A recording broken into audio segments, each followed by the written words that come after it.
Madam आमना का शुक्रिया अदा करना चाहती हूँ कि उन्होंने इस मखसूस प्लेटफॉर्म पर हमें भी जो है अपने ख़यालात इज़हार करने का मौका दिया। मेरा नाम सम्मी बलूच है। मैं डॉक्टर दीन मोहम्मद बलूच की बेटी हूँ। मेरे वालिद को 28 जून 2009 को दौरान ड्यूटी बलूचिस्तान के इलाके खुजदार और नाज से रात के 1 बजे सरकारी हॉस्पिटल के अंदर से उठाकर लेकर गए। वहाँ पे जो चश्मदीद गवाह हैं, वहाँ के हॉस्पिटल के पीएन हैं, जिन्होंने खुद अपने आंखों से देखा था और सारा किस्सा हमें सुनाया कि किस तरह जो है एफसी की वर्दी में और सिविल कपड़ों में मलबूस असलहे के साथ रात के 1 बजे कुछ लोग आए और उन्होंने मेरे अब्बू पर तशद्दुद किया, मारपीट करके हाथ पांव बांधकर घसीट कर गाड़ी में लेकर गए।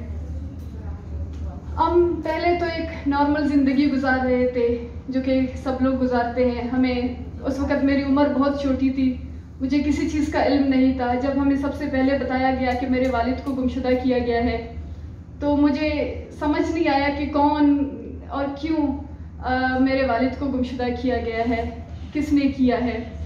मुझे इस बात का अंदाज़ा ही नहीं था कि एक दिन ऐसे आएंगे कि मुझे खड़े होकर ये बात कहना पड़ेगा कि आज मेरे वालिद को 12 साल मुकम्मल हो चुके हैं। 12 साल, मेरे ख्याल में कहने में ये 12 साल कहने में एक लम्हा नहीं लगता, लेकिन इन 12 सालों में किस तरह एक एक लम्हा घुट घुट के सिसक के तकलीफ़ में, इंतज़ार में, ख्वारियों में, अदालतों के चक्कर काटने में, कमीशंस के सामने, हुकूमत के लोगों के सामने झोली फैलाने में गुजर गए हैं। जब घर में खाने का नवाला लेते हैं तो घर में सबके आंसू निकलते हैं। जब सर्दियों में गर्म कपड़े ओढ़ते हैं तो याद आते हैं कि क्या वो टॉर्चर सेलों में उनके पास कपड़े होंगे या नहीं होंगे। जब सर्दियों में पंखा चलाते हैं, गर्मियों में पंखा चलाते हैं तो याद करते हैं कि क्या उन्हें टॉर्चर सेल्स के अंदर पता नहीं कोई पंखा भी उनके पास लग रहा होगा या नहीं। 12 साल इसी अजियत में, इसी तकलीफ में गुजर गए। लेकिन इसके साथ साथ कुछ लोग तो चलो खामोश होते हैं इस मसले को, लेकिन मैं उनमें से हूँ बलूचिस्तान में जिसने कभी हार नहीं माना, जो हमेशा 12 सालों से, उस वक़्त जिसकी उम्र 12 साल थी और आज मैं एक यूनिवर्सिटी की स्टूडेंट हूँ, तब से हार नहीं मानी है। अदालतों में गई हूँ, हाई कोर्ट में पहले गई हूँ, वहाँ से कोई सबूत ना मिलने की वजह से केस खारिज कर दिया गया। फिर सुप्रीम कोर्ट गई, वहाँ पर कुछ इल्ज़ामात लगा के केस खारिज कर दिया गया। 12 सालों से जो लापता अफराद के लिए बनाया गया कमीशन है उसमें मौजूद रही हूँ। अपने घर को छोड़ के, अपनी वालदा को छोड़ के, अपनी तालीम को छोड़ के, सब कुछ छोड़ के इसी जद्दोजहद में हूँ कि कहीं किसी से कुछ पता चले। हर दफ़ा जाती हूँ, मेरे अब्बू के ऊपर एक नया इल्ज़ाम लगाते हैं। अभी पिछले 2020 में 3-4 JITs हुई हैं जिनमें एक दफ़ा मुझे कहा गया कि तुम्हारे अब्बू को इंडिया वाले उठा कर लेकर गए हैं। तो मैं हैरान हो गई कि कैसे एक हॉस्पिटल के अंदर से एक सरकारी मुलाजिम को दौरान ड्यूटी, और जहां पर 5 कदम के रास्ते पर पुलिस थाना है, वहां पर इंडिया के लोग आते हैं, मेरे अब्बू को लेकर जाते हैं और इस हुकूमत को पता नहीं चलता। ये कैसे पॉसिबल है? या तो फिर ये हुक्मरान बहुत नाअहल हैं कि इनके मुल्क से जो है लोगों को इंडिया वाले उठाकर लेकर जाते हैं और इनको पता नहीं चलता है। ये कैसे मुमकिन है? जब दूसरी दफ़ा गई तो मुझे कहा गया कि तुम्हारे अब्बू अफगानिस्तान में फरारी कैंप में हैं। तो मैंने कहा ये किस तरह पॉसिबल है? जो लोग फरारी कैंपों में हैं उनके बच्चों को क्या आप लोगों ने कभी देखा है रोडों पर? क्या उनके बीवी बच्चों को अदालतों के सामने जो है गुट गुट के जीने पर और इस तरह के चक्कर काटने पर देखा है आप लोगों ने? क्या उनके बीवी बच्चों को आप लोगों ने सड़कों पर देखा है? अगर मेरे बाबा किसी फरारी कैंप में होते तो मुझे क्या ज़रूरत थी इस तरह रोडों में चक्कर काटने के? मैं voice for Baloch missing persons की तरफ से जब 2014 में एक लॉन्ग मार्च निकला था, 3000 किलोमीटर का पैदल लॉन्ग मार्च करके हम कोयटा से कराची और कराची से इस्लामाबाद तक पहुंचे थे। जो है 120 दिन तक हमने पैदल सफ़र किया कि हम इस्लामाबाद शहर इक़्तिदार की जानिब रुख करेंगे। शायद यहाँ पर सुनने वाले हों, बलूचिस्तान में शायद हमारी चीखें उनको सुनाई नहीं देती हैं। हम इस्लामाबाद पहुँचेंगे तो शायद हमारी आवाज़ इन तक सुने। हमारे पाँव के चालों की अभी तक तस्वीरें हैं। हम अपने पाँव में पट्टियाँ बांधकर हमारे पाँव से जो है खून निकलती थी, लेकिन फिर भी हमने हौसला नहीं हारा। हम इस्लामाबाद तक पहुँचे, यहाँ पर कुछ भी नहीं मिला। जो तवक्कुआत करके आए थे सब लोग सिर्फ यही आसरे, यही वादे दिए गए थे कि इस मसले को हल करने की कोशिश करेंगे। 3 हुकूमतें गुजर चुकी हैं, आसिफ अली जरदारी, नवाज शरीफ और वज़ीर आज़म इमरान खान। अभी जो रिसेंटली में 3 हुकूमतों तक रसाई हमने हासिल की है। हर दफ़ा हर एक यही कहता है कि इस मसले को हल करने की कोशिश करेंगे।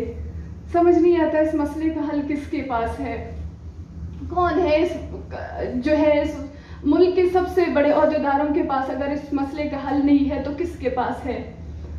अभी जिस तरह आप लोगों को पता होगा कि फरवरी में हम लोग यहाँ पर आए थे। पहले हमने इस्लामाबाद प्रेस क्लब के सामने भूख हड़ताली कैंप लगाया। हुकूमत की जानिब से जब कोई रिस्पांस नहीं मिला तब हमने 5-6 दिन तक डी चौक पर धरना दिया।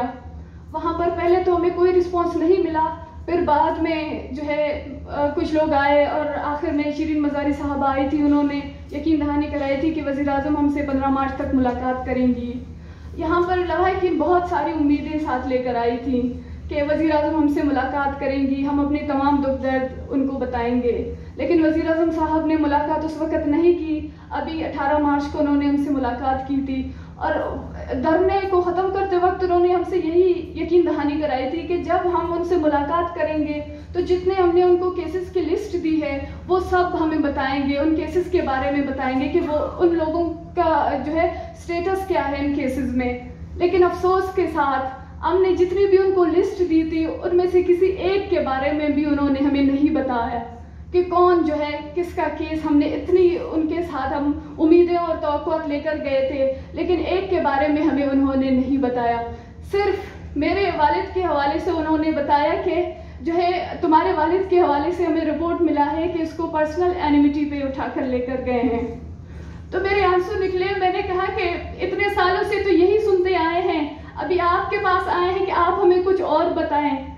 आपके पास इंसाफ के लिए आए हैं, आप भी हमारे साथ यही बातें कर रहे हैं, तो हम कहाँ पर जाएं, किसके पास इंसाफ के लिए जाएं। तो उन्होंने वापस इस रिपोर्ट को मुस्तरद किया और मैंने उनसे वादा किया। मैंने कहा कि आप हमसे वादा करें, आप जो है मैं अभी आपके सामने बैठी हूँ, आप अपने ही ज़बान से हमसे वादा करें कि आप इस मसले को हल करने की कोशिश करेंगी। तो खैर उन्होंने हमें बहुत सारे हमारे साथ वादे किए और इस मसले को जल्द हल करने की कोशिश की और हम उम्मीद करते हैं कि इस मसले को जल्द हल किया जाएगा। और इसके साथ जो कमीशन का रवैया है इतने सालों से हम सहते हुए आ रहे हैं, उन्होंने भी हमसे कहा है कि आप इस कमीशन में इन अदालतों में नहीं जाएं, आपका मसला मुझसे हल होगा। तो हम उम्मीद करते हैं कि ये मसला वही हल करेंगे जो इतने अरसे से कहते हुए आ रहे हैं कि हम लापता अफराद के मसले को हल करने की कोशिश करेंगे। हमारे तो मुतालिबात बहुत ही सादे और आईनी और कानूनी हैं कि अगर हमारे लोगों ने कुछ किया है तो उनको अपने ही बनाए हुई अदालतों में लेकर आएँ। जब हम लोगों से सवाल करते हैं तो कहते हैं कि जो है इनके लोग दहशतगर्द थे, ये आइन और कानून की खिलाफ वर्जी कर रहे थे। मैं यही कहती हूँ कि आइन और कानून की खिलाफ वर्जी तो आप कर रहे हैं। जब आप हमारे लोगों को उठाकर लेके जाते हो तो हम आपके पुलिस के पास जाते हैं, हम आपके अदालतों के पास जाते हैं। हमने कोई आइन और कानून की खिलाफ वर्जी नहीं की है। आइन और कानून की खिलाफ वर्जी तो आप कर रहे हैं, आइन को आप तोड़ रहे हैं। तो लिहाजा आज इस प्लेटफॉर्म पर भी मैं यही पैगाम देना चाहती हूँ। यहाँ पर बलूचिस्तान और सिंध के भी के पूरे मुल्क के मुख्तलिफ इलाकों से बहुत सारे लोग मौजूद हैं। मैं देख रही हूँ कि इस जो है ये पूरा एक मुल्की वबा बन चुका है। पाकिस्तान के कोने कोने में ये वबा फैल चुका है, ये जिबरी गुमशुदगी की वबा। तो मैं समझती हूँ कि इस मसले को हमें एक साथ मिलकर इकट्ठे इसके इसके खिलाफ लड़ना है, हम आवाज़ होना है, क्योंकि हम बलूचिस्तान में और आप लोग सिंध और पंजाब में कई सालों से इसके खिलाफ लड़ रहे हो, लेकिन जब हम एक आवाज़ बनेंगे, इसके खिलाफ लड़ेंगे, तो तब हमारी आवाज़ सुनी जाएगी। बहुत शुक्रिया।